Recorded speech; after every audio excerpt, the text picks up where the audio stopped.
Using crowdfunding to launch new products is very different today than it was even just a few years ago. Today's guest has been through the entire cycle. Back when it was relatively easy to generate six figures or more from a launch, through to today, where you need to be much more focused and deliberate in your efforts. Whether you're considering crowdfunding as a way to launch a new product, or maybe looking for ideas on how to use new products to inject growth into your existing business, you're going to get a lot out of this interview. Are you looking for new ways to make your sales grow? You've tried other podcasts, but they don't seem to know. Harvest the growth potential of your product or service as we share stories and strategies that'll make your competitors nervous. Now, here's the host of the Harvest Growth Podcast, John LeClaire. Welcome back to the show. Today, I'm really excited to be speaking with Mike Scully. He's the founder of Lever Gear. This is a really cool line of products, and Mike has, I believe, developed all of these. He'll talk more about that. Certainly done a lot of the development as part of the process. If you go to their website, levergear.com, personally, I love the headline on there. Beautifully crafted tools to tackle everyday life. And that kind of gives you a summary of what the product does. We'll dive into what it is and some of the fun stories that Mike's been through and growing this business over the past several years and really learn from him. So Mike, welcome to the show today. Hey, John, thanks for having me. Happy to be here. So I kind of said what the product does, or your tagline at least, but it's not, I didn't say anything about the product itself. So can you tell our audience what is Lever Gear? You've got a few products, but they're in a similar category. And how'd you come up with the original idea? Sure. Well, Lever Gear is, we make small multi-tools that are easy to carry and multifunctional, so you can get more done in your daily life. That's kind of what we strive to do. And it's all sort of part of a niche called EDC, or everyday carry.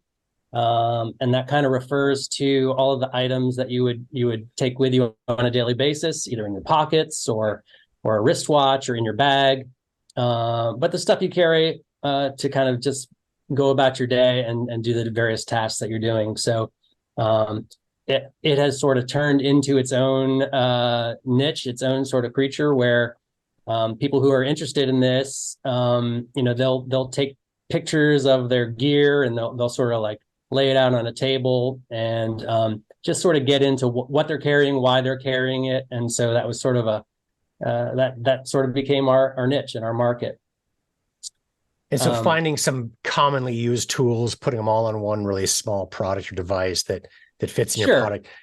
What are some of our sort of subcategory is kind of the multi-tools that just do a lot of different functions because for me personally, I'm kind of a minimalist, so I don't like to carry a lot of stuff with me, which is kind of why a lot of the driving force behind our products is making them compact and packing a lot of sort of functionality into a very small space. So it's still usable, but it's really easy to carry. And in some cases doesn't require any extra effort to carry it. So what are some of the most common uses or features, maybe elements of the products? Right. Well, we sort of have two kind of lines of products that we're going down. One is more of the multi-tool side of things. And I can talk about some of the specific tools we have. And then one is more sort of like electronics accessories. But basically like on the multi-tool side of things, just sort of like small, generally metal tools, that have different features and, sort of combine them in unique ways. The other sort of aspect of everyday carry is, these are sort of purposely designed for everyday carry. So they're small but they also have to kind of look cool and have sort of a sense of style that someone who's going to be using it every day is just sort of like proud to have and like enjoys using and really gets a lot of joy out of it. Like, part of having an Apple iPhone or something is the design and the just sort of nice overall feel to it when, a lot of other phones could kind of do the same functions and do the trick, but you want something nice. So we try to kind of blend that functionality with the kind of like design and craftsmanship that make it a nice product that someone's going to want to use every day. I think that's a great way of describing it for these everyday carry items, especially, but I think it's, whatever our listeners' businesses might be. the more you can focus on the look and feel of the product, of course, the uses, the quality, the main benefits of the products have to work. But on top of that, there is that benefit of just that coolness factor, right? Look and feel, because you're more likely to use it more often. You're more likely to share it with others, show it off, et cetera, and really help grow your business that way. Just by having people use it more and tell their friends about it. Are there any unique uses so you've obviously been playing around with this product for a long time, right? So you've had prototypes, you developed this for the original product and many since then. Mm-hmm. Any interesting uses that you found along the way where you're like, man, I'm glad I got my lever gear with me? Well, yeah, we're always finding new uses for it. Our first product that I think you're referring to was the tool card. And that was sort of the product that launched our business.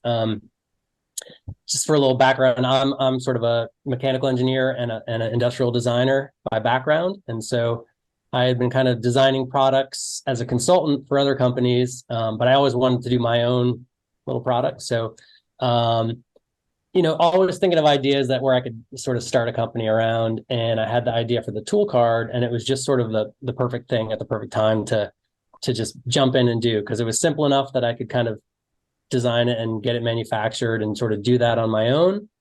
And so that kind of is where we jumped off. But as far as uses, like kind of unusual things, especially, back in the day when we first designed it, we were just running around taking pictures of doing all different kinds of stuff with the tool card. But and things that I wouldn't think of doing. I mean, it has wrenches and screwdrivers and a little cord cutter, a bottle opener, box opener. So those are kind of our standard tools that are on it, and some rulers and stuff like that. But we say there's 40 tools on it, but hundreds of uses. So we've, like what you're actually going to use it for, it could be anything. I mean, I've used it to scrape frost off my windshield. We pried a jammed quarter out of a gumball machine with it. My wife actually saved a woman who was trapped in a bathroom stall one time.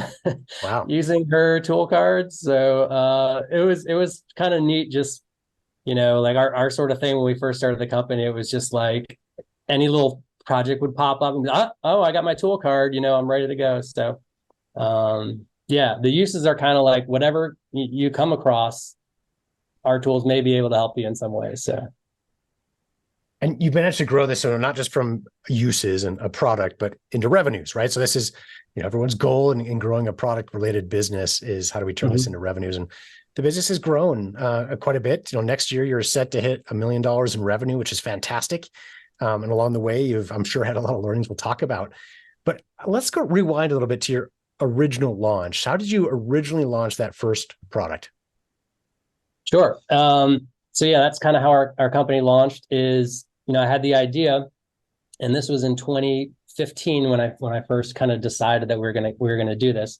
But Kickstarter was, it was a few years old at that point, but it had kind of grown sort of from this sort of very obscure thing that like techies or real early adopters were into having sort of a larger audience. And it was sort of a great time for Kickstarter because it was a good blend of, there were a lot of people on it and excited about it, but not as many projects being created. So the competition wasn't quite as difficult. So we just did a Kickstarter for the tool card, and we had a really good launch. We also rolled that into Indiegogo. We raised about a little over $100,000 through crowdfunding. So that was enough to kind of get us going and pay for our tooling and, our first batch of inventory and kind of got going from there. And then going forward several years now to today, you mentioned in a quick conversation before this interview, you're in kind of a time of transition. So how is the business now changing as you morph from this growing business, that's been working on a lot of things over the years to really being focused now on a few things? So what's next for you? Yeah, well, just kind of going into that transition, back in 2016 when we launched, or 27, the first sort of full year of the tool card, e-commerce, it was a different ball game, and we were kind of new to it, but we were having people just rip our Kickstarter video and throw it up on YouTube. And then, we would just send a product to some influencer somewhere and they would do an unboxing video for free. And we would just get tons of sales, or we would just put some stuff on Pinterest and get lots of sales. But every year it gets more and more competitive and a lot, harder to sort of make it work. So you have to keep continually sort of adjust your strategy and kind of go with what's working and try to stay ahead of the curve a little bit. But yeah, as far as an adjustment that we're making now, I kind of, I focused on a lot of the wrong things, I think, for the first few years of the company. I think, one, we got fooled a little bit by this early success of the tool card into thinking we were really going to grow a lot faster than we ended up growing. And so, I hired a few people to kind of, accelerate that growth. And, we got an office space and we sort of like had planned for kind of a continued growth, but it was more sort of like we were getting a little bit better and things were getting a little bit harder. And so the growth was kind of slow and hard to come by. And then we launched a second product, which is called the Bit Vault. And we also launched that on Kickstarter. And at the time, I was actually trying to launch two very similar products. There was the Bit Vault and the Bit Light, and they were kind of the same thing. It was a waterproof carry case that you could keep hex bits in and turn it into a screwdriver. So it was just it was a neat little tool where you could keep pills and toothpicks and any little small items that you wanted to carry safely on a day-to-day basis, but also keep a few hex bits in there. If you were a cyclist or you had something where you had specific bits that you wanted to have with you, you could do that as well and turn it into a screwdriver. So that was the Bit Vault. And then the Bit Light added a little flashlight feature to that. So there was a little battery and some LED flashlights, LED bulbs in there. And the product development of that was a lot more complicated probably than we were ready for and more expensive. And then as we were getting ready to launch, we launched our Kickstarter with the two products. And then kind of as we were developing it further for mass production, a lot of sort of very small, very powerful flashlights came out onto the market because the LED technology had changed. And we were going to be kind of releasing sort of an obsolete flashlight with the Bit Light. So I tried to sort of re-engineer it to fit with a new LEDs, but it was just like our costs were getting out of control and it just wasn't going to work. So I actually had to, come back to our Kickstarter backers and be like, we're not going to be able to launch this product. So, we refunded all the backers who had backed that Bit Light product, or, we gave them the option. They could switch to the Bit Vault if they wanted, but, we like Kickstarter is hit or miss. Like if the company can't fulfill a project, you can be out of luck, but we didn't want to do that. We wanted to make sure anyone that, backed us and supported us got their money back. And weren't any worse off for showing us faith in our company. So, that was a painful experience because it really sort of set us back financially and time-wise. I had sunk a lot of time and energy into developing that. And then now we just have the one product, which was the Bit Vault, which was a good product for us. And I'm actually redesigning that now for next year. But that sort of added to sort of made things more difficult, having to try to move forward with like sort of being in a hole with some debt and that kind of thing. So, and then, so after that, we added a third product called the Cable Kit. And that's where we get into the sort of the electronics accessories, which is sort of adding these products and sort of growing that way, growing our offerings, growing our top line sales.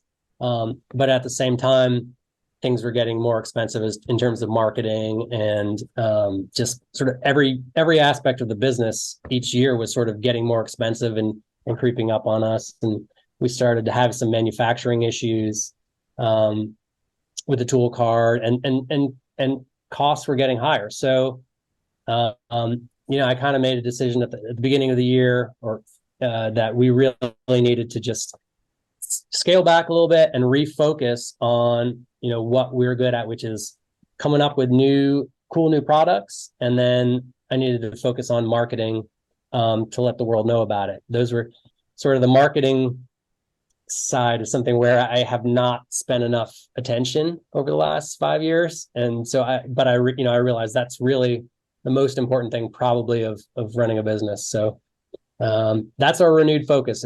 It's product development and marketing, and I'm excited to be creating more new products again.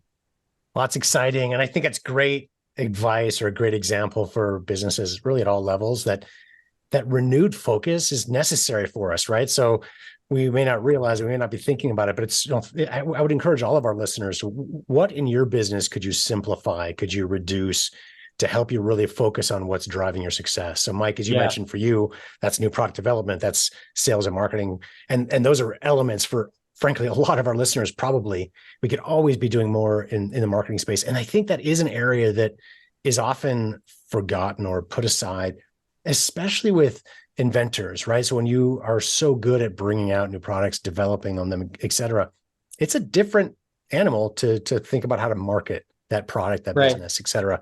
So it's a good area to focus on for sure.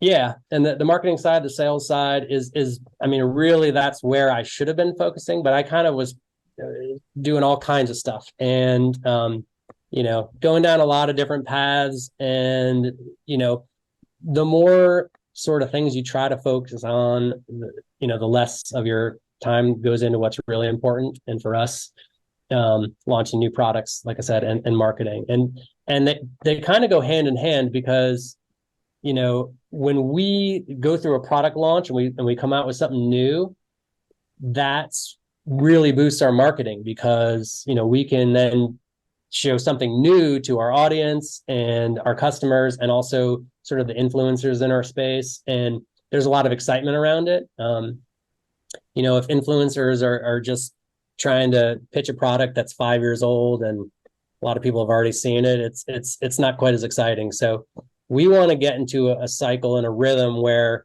we're launching a new product, every at least 2 or 3 a year. And ideally more than that, where we can just keep that momentum and that excitement kind of ebbing and flowing a few times throughout the year. So that's a great connection. I think a great nugget to pull out of this interview, in my mind, is that connection between new product development and marketing. It really makes marketing easier when you bring out new products on a consistent basis.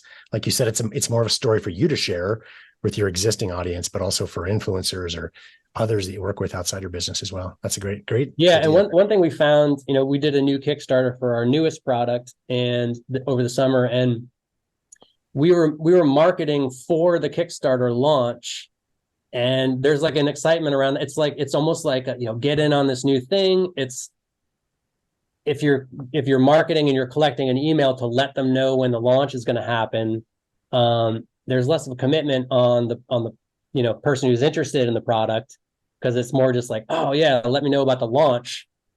Sure, you can have my email and let me know when that's coming. So the marketing for that, and then the build up for that is, it's an event.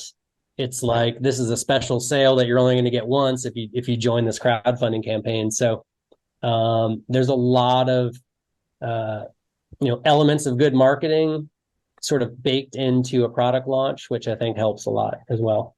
You've got scarcity, you've got a discount, you've got the FOMO, I guess, and there's a limited time. So like you said, it makes everything easier to market when you've got something new and exciting. Agreed. Yeah, great point. Well, Mike, are there any resources that have been really helpful to you in your business or your journey along the way? Yeah, there's you mean like software type resources? Could be like any books or websites or mentors or conferences that have been helpful to you. Sure.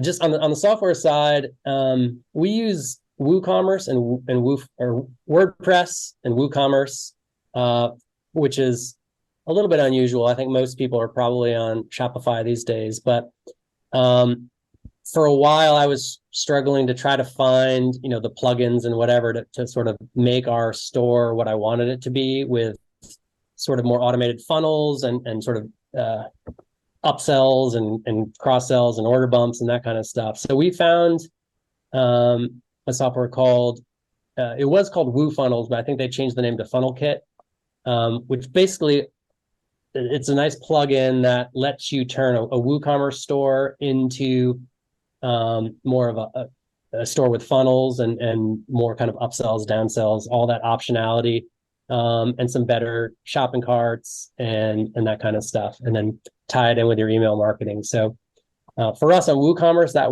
was kind of a neat discovery for me. So as far as books and stuff, I've been binging on the Game podcast with Alex Hormozy. I don't know if you're familiar with Alex Hormozy, but he actually has written 2 books on marketing. One is called $1 Million Offers. The other is $1 Million Leads. And they break down those aspects of marketing and product development in a very just succinct way, and I feel like it's very thorough, but it's also understandable and it's succinct, and he like lays it out in a framework that makes a lot of sense to me. So I've been really enjoying that. So I would recommend those 2 books to. Great advice. Thank you for sharing those. Well, Mike, is there anything I didn't ask you that you think could be helpful for our audience? I guess the only thing that I didn't touch on is we've got a new. I mentioned this a little bit. We've got a new product that just launched on Kickstarter and Indiegogo. It's called the Edge XT, and it's a little sort of keychain size multi-tool that has 10 different tools built into it. But the neat thing is it's got a retractable little X-Acto blade that kind of you can extend it, use the little X-Acto knife or whatever you need a knife for. But it's small and slim, so you can keep it on your keychain or just throw it in a bag.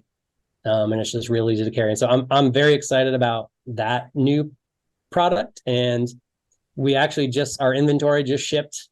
So we should be getting that in early November, and we're going to fulfill our Kickstarter orders. And then we'll hopefully have that on Amazon by late November, and on our website late November. So that's a cool little product that makes a great gift, or if you're into tools.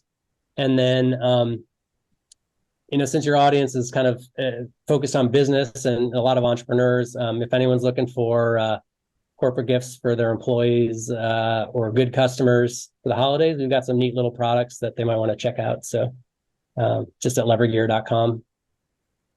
That's great, Mike. And you mentioned a discount for our audience as well. So if anyone does reach out. Yeah. So if you're wanted to get some corporate gifts, if you saw something you liked on there, just send me an email. It's just mike@levergear.com. And, let me know you're interested in seeing what we have for corporate gifts, and mention the podcast, and I'll take 10% off the price of those corporate gifts. So. Fantastic. And I do encourage our audience. And if anyone just wants to buy something on the website, they see something they like just for themselves or a Christmas present, you can use Mike S10. When you check out, it'll save you 10%. Awesome. Great line of products, great business. And thanks for the stories you shared today too. Our audience, please visit levergear.com. We'll put all the other information that Mike mentioned, so the corporate gifting, discount, et cetera, in the show notes as well. So if you're driving, check it out when you get back to your home or the office. But you can always go to levergear.com to check out Mike's great line of products. Thanks again for joining the show, Mike. Thank you, John. I appreciate it. Please visit levergear.com to learn more. And be sure to check out our website, harvestgrowth.com, to see other episodes we've recorded. And if you'd like to take a shortcut and learn the process that we've used to profitably launch hundreds of products since 2007, you can download our secret sauce, our product marketing campaign cheat sheet, at harvestgrowthsecretsauce.com. Or you can go to our website, harvestgrowth.com, and set up an appointment to speak one-on-one with a member of our team to answer any questions you might have.